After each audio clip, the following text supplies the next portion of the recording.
O Senhor esteja convosco. Proclamação do Evangelho de Jesus Cristo segundo Lucas. Naqueles dias, Maria partiu para a região montanhosa, dirigindo-se apressadamente a uma cidade da Judeia. Entrou na casa de Zacarias e cumprimentou Isabel. Quando Isabel ouviu a saudação de Maria, a criança pulou no seu ventre. Isabel ficou cheia do Espírito Santo.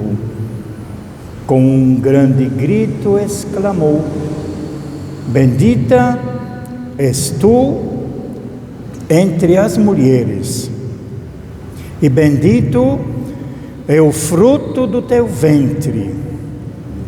Como posso merecer que a mãe do meu Senhor me venha visitar? Logo que a tua saudação chegou aos meus ouvidos, a criança pulou de alegria no meu ventre. Bem-aventurada aquela que acreditou, porque será cumprido o que o Senhor lhe prometeu. Palavra da salvação.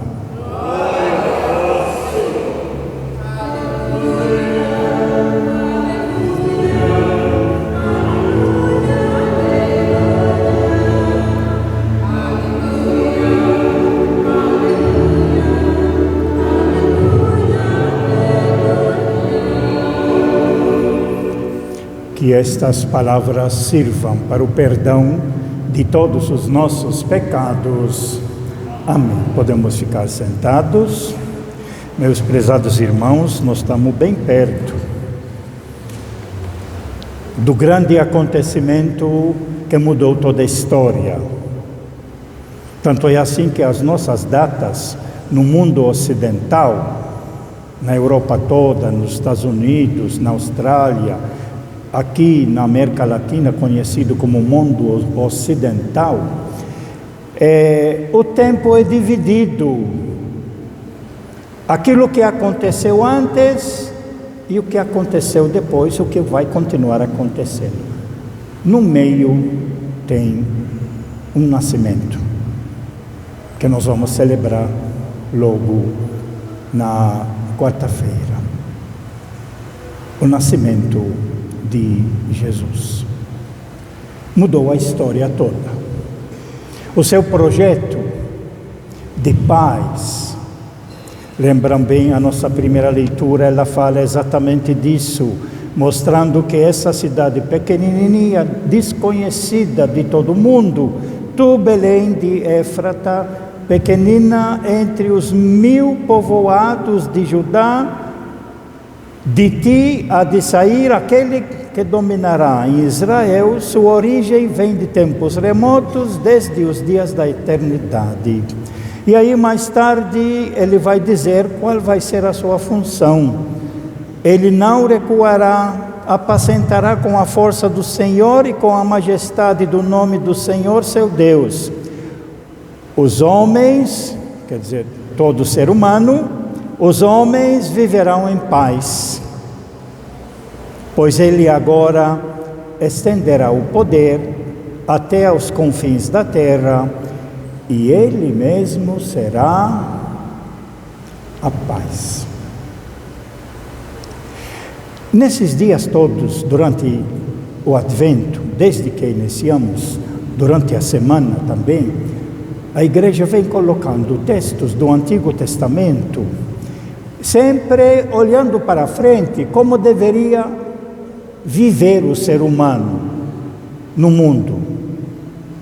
Sempre promessas, diante de realidades que os profetas viveram no Antigo Testamento, principalmente de guerras, de intrigas, de assassinatos, de mortes, de tudo que a gente não quer e não gosta, mas aconteceu e continua acontecendo.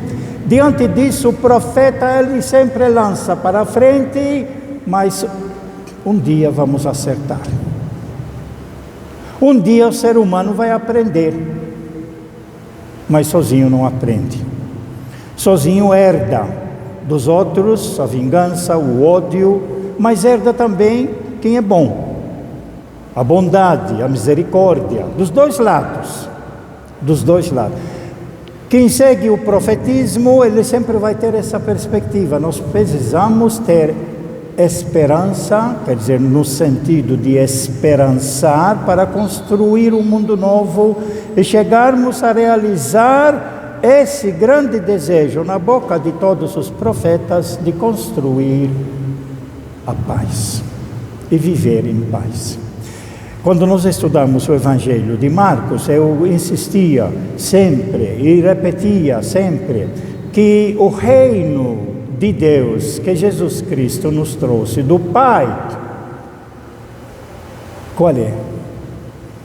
Vivermos em paz uns com os outros. Vamos repetir. Vivermos em paz uns com os outros. Esse é o projeto do reino de Deus que Jesus Cristo nos trouxe. Esse que foi prometido pelos profetas, pensando que o próximo rei que ia subir no trono ia trazer a paz, trazia guerras. E sempre existia essa promessa: um dia vai acontecer que alguém vai nos ajudar para podermos construir a paz. Ele que é a própria paz. E esse é colocado aqui na nossa segunda leitura, quando vai dizer: olha, todos os sacrifícios que foram feitos no Antigo Testamento antes de Jesus, pensando que ia melhorar a vida das pessoas, não. Jesus vai mostrar que foi uma grande exploração do povo, lá a construção do templo. Por isso que Jesus Cristo foi ferrenho, claro, dizendo: fizeram da casa do meu pai um covil de ladrões, por isso não sobrará pedra sobre pedra. E aí, destruído essa instituição, que em vez de ajudar o povo a viver na fraternidade, roubava o povo, extorquia do povo em nome de Deus, isso destruído, pode surgir agora um projeto que Jesus Cristo já tinha espalhado entre os seus discípulos, da construção de uma nova sociedade, da construção da paz. A nossa segunda leitura, ela tem uma frase aqui que é muito importante. Quando ele fala: eu vim para fazer a tua vontade, 3 vezes ele repete: eu vim para fazer a tua vontade. Qual é a vontade de Deus? É isso que nós acabamos de dizer. A vontade de Deus é que todos nós, como filhos dele, irmãos uns dos outros, vivamos em paz uns com os outros. Essa é a vontade de Deus. E Jesus veio para nos construir isso. É lógico que agora nós estamos bem no início do projeto. No dia de Natal nós vamos renovar os nossos compromissos com aquele que Deus nos enviou vir no meio de nós. Olha, Deus que vem no meio de... Não é Ele nos levar para Ele, que a tendência nossa é nós queremos subir a Deus. Examinam as religiões todas são assim, incluindo a maioria nossa. O projeto de Deus foi contrário. Ele que vem, Ele que desce. Não é o que eu quero tentar alcançar, não nós, com os nossos cultos, religiões e tudo que nós fazemos, ritos, querendo subir a Deus. Não, é Ele que desce. E Ele vem falar a nossa língua. Ele vem viver a nossa humanidade. E é por isso que as leituras de hoje, exatamente esse encontro dessas duas crianças, uma de 6 meses, que é João Batista, que está no seio de Isabel, e outra de 3 meses, a outra ainda acabou de ficar grávida, está iniciando a sua vida, que vai exatamente ao encontro de Isabel. Isabel está grávida, disse o anjo, quando falou com ela, a sua prima Isabel já está no 6º mês de gravidez. E aí anuncia que ela, se aceitar, ela será portadora, vai engravidar pelo Espírito Santo, e ela vai ser portadora daquele que Deus quer que nasça no meio de nós, que é o próprio Deus. E é por isso hoje nós temos um encontro das 2 mulheres. Na realidade é o encontro das 2 crianças, porque o assunto principal não é nem Maria e nem Isabel, mas é João Batista, filho de Isabel, e Jesus, filho de Maria. João Batista, nasce de uma senhora velha, idosa e estéril. Zacarias, quando foi anunciado lá no templo, ele simplesmente não acreditou, mas aconteceu, porque Isabel ficou grávida. Depois nós temos Maria, que recebeu também do anjo o anúncio que ia ficar grávida, não compreende, porém não questiona. Faça a tua vontade. E aí Maria, aí ela fica grávida.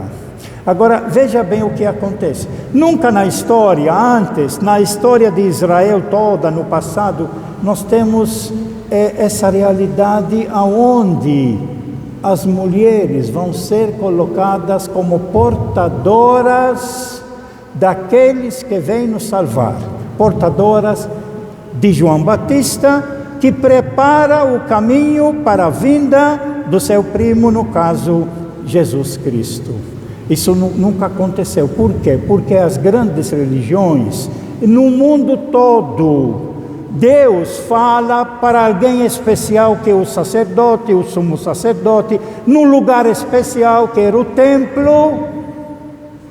E aqui nós temos uma novidade. O anúncio de Maria para Maria, que virá dela, através dela, o Salvador, acontece numa pequena vila bem longe, sem importância nenhuma, em Nazaré. O nascimento vai acontecer em Belém, como disse aqui a nossa primeira leitura. Mas o anjo do Senhor, ele foi exatamente bem longe na periferia comunicar que é daqui que nasce a verdadeira vida. Aqui que está a verdadeira vida. Não aqueles ritos todos que são feitos no templo, que agora vão ceder o lugar. Notem bem que Deus, Jesus, ele vai nascer na periferia. Quando ele foi para nascer, procurar lugar até em Jerusalém, não encontraram nem lugar. Isso nós vamos celebrar na noite de Natal. Não havia nem lugar para eles. Mas é de longe, é na periferia, é no meio do povo simples, é no meio do povo que carrega a idoneidade, carrega a justiça, é sincero um com o outro, porque quanto mais a gente se aproxima da cidade, a gente se envolve com maldades, a gente se envolve com coisas erradas, a gente passa a mentir, passa a enganar os outros. Vocês podem perceber, todo o nosso pessoal mais antigo do interior, que vieram aqui, eu acompanhei isso nesses últimos 50 anos, pessoas idôneas, pessoas sinceras, pessoas lutadoras, pessoas que suam para ganhar o seu pedaço de pão, enquanto o pessoal que vem da cidade vem para nos enganar, vem para nos iludir, oferecer uma coisa aparentemente bonita, mas quando abre, descobre que não tem nada. Examinam como que é a vida. O pessoal do interior normalmente é mais sincero, o pessoal é mais perto da natureza, o pessoal é mais justo, ajuda mais um ao outro. Na cidade, no centro, infelizmente, é tudo desconhecido. Você tem que olhar cada vez mais no seu lado para saber se não está sendo assaltado ou se não vai ser cercado por alguém. Isso que nós vivemos. É lá no interior aonde o anjo foi anunciar a Maria. que ia ficar grávida pelo Espírito Santo, ia gerar um filho. É interessante a gente notar, portanto, que se nós formos considerar assim, entre Maria e Isabel, uma é a mais velha e outra bem jovem, duas mulheres. Quem das duas vai ser o maior? É a mãe de João Batista ou é a mãe de Jesus? Nós privilegiamos, como de fato é, a mãe de Jesus. Não sei se vocês se lembram, no outro ano litúrgico, que nós aprofundamos o Evangelho de Marcos, mas que nós vamos ver também essa leitura no Evangelho de Lucas, talvez não vamos ler na missa, porque já lemos no Evangelho de Marcos, a insistência por duas vezes no Evangelho de Marcos, quando Jesus ele diz, aquele que quer ser o maior deve ser aquele que mais serve. Duas vezes ele repete, duas leituras que nós vimos aqui. O que Lucas já vai anunciar no seu Evangelho, capítulo 1 e 2, o Evangelho da infância. O maior é que deixa o seu lugar para ir visitar o menor. Maria, grávida agora, deixa a sua casa em Nazaré, apressadamente ela viaja 100 quilômetros.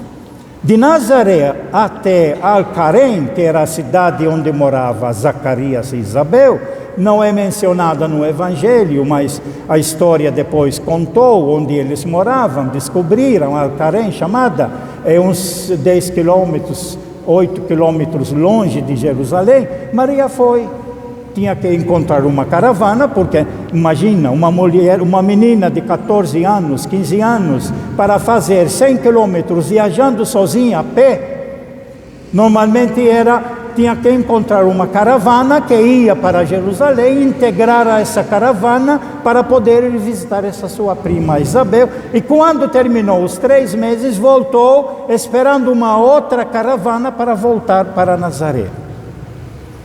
O maior, carregando Jesus, portanto Maria, sai e vai visitar o menor, que é Isabel. Isabel que tinha passado, como diz o Evangelho, Deus tirou de mim o meu opróbrio, a minha vergonha, porque era naquele tempo uma vergonha, uma mulher não pode gerar filhos e não ter filhos. Hoje fazem questão de não querer ter filhos. Naquele tempo, no Antigo Testamento, a mulher que não tem filhos era considerada e passava vergonha, porque pertence no Antigo Testamento à própria mulher de gerar filhos novos, trazer filhos novos, para crescer e multiplicar. Fazia parte da fé deles. Portanto, nós temos aqui hoje no encontro de Maria, que vai visitar a Isabel. A visita, é interessante, o nome dessa leitura é exatamente isso, a visita de Maria para Isabel, o maior que desce para servir o menor, que já simboliza o maior, Deus que desce na nossa humanidade para nos servir, humanos. Isso é muito importante, Lucas está insistindo muito nisso, né? E aí nós temos, portanto, essa reflexão, aonde se destaca nessa leitura uma palavra: bendita és tu entre as mulheres e bendito é o fruto do teu ventre. Notem bem aqui que quando o anjo anunciou a Maria, e essa leitura, foram tirados várias frases que compõem aquilo que nós usamos no terço, que nós chamamos a Ave Maria. Veja bem, Ave Maria, versículo 29, cheia de graça, versículo 28, o Senhor é convosco. essa na Anunciação. Ave Maria, cheia de graça, o Senhor é convosco. Aí, agora na nossa leitura de hoje, bendita sois vós entre as mulheres, bendito é o fruto do vosso ventre. É a nossa Ave Maria. E aí a igreja acrescentou: quem é esse bendito fruto do vosso ventre? É Jesus. A nossa Ave Maria, que nós rezamos muitas vezes sem perceber. Um outro ponto e último que eu quero destacar nessa nossa leitura de hoje é porque que nós chamamos Maria Mãe de Deus. Na nossa ladainha, em vários lugares, nós chamamos. Pessoas que não conhecem se escandalizam. Mãe de Deus? Mãe de Deus? Foi declarado até um dogma da igreja, Maria ser a mãe de Deus. Por quê? Porque aqui, quando Isabel recebe Maria, notem bem que Zacarias não aparece na nossa cena. É só entre as mulheres. Zacarias não está aí, quebrando já um outro tabu que existia. Normalmente quem recebia as visitas era o homem. Zacarias só foi mencionado. Mas quem recebe e entra em contato uma com outra são as duas mulheres. Mas aí, como explica essa ideia da Maria ser a mãe de Deus? É por simples essas palavras que estão no versículo 43, que diz assim: como posso merecer que a mãe do meu Senhor, a mãe do meu Senhor, venha me visitar? Quem é a mãe do meu Senhor? Quem é esse Senhor para Isabel? Ainda estamos no tempo do Antigo Testamento. Esse Senhor é Deus. A mãe do Senhor, Deus, vem me visitar. É dessa frase bíblica que está no Evangelho que depois começou a crescer a devoção e chegou a ser um dogma, colocando realmente, oficialmente, aceitando Maria é a mãe do meu Senhor. Ela é a mãe de Jesus, o Deus feito humano, no meio de nós. Por isso que nós declaramos Maria, e repetimos muitas vezes, Maria, mãe de Deus. Maria, mãe do meu Senhor. Portanto, bem perto do nosso Natal, nesta quarta-feira, a igreja quer nos preparar hoje nesse encontro, nessa visita, aonde o maior precisa sair e visitar o menor. Isso é muito importante. A tendência nossa sempre na sociedade, aquele que se considera maior, recebe a visita dos outros. O Evangelho inverte isso e coloca aquele que é o maior é que deve ir ao encontro dos outros, dos abandonados, dos marginalizados. O maior, o pastor que é o maior, que vai atrás da ovelha perdida. É isso que nós cantamos no nosso salmo de hoje. Quando ele fala exatamente o pastor de Israel, Jesus que é o bom pastor, Jesus que veio do Pai visitar-nos, é Deus no meio de nós para nos ajudar e trazer do Pai aquela grande mensagem, o Evangelho. E a grande mensagem, o Evangelho, é simplesmente isso, a paz. Por isso que todos aqueles que trabalham pela paz no mundo todo, a primeira leitura ela já faz referência a isso, quando fala: os homens viverão em paz, pois ele agora estenderá o poder até os confins da terra, e ele mesmo será a paz. Qualquer gesto que nós realizamos dentro de casa, com os nossos vizinhos, na comunidade, na sociedade, no ambiente de trabalho, nos trabalhos todos, a nível político e a nível mundial, todos aqueles que levam a mensagem da paz são portadores de Jesus Cristo.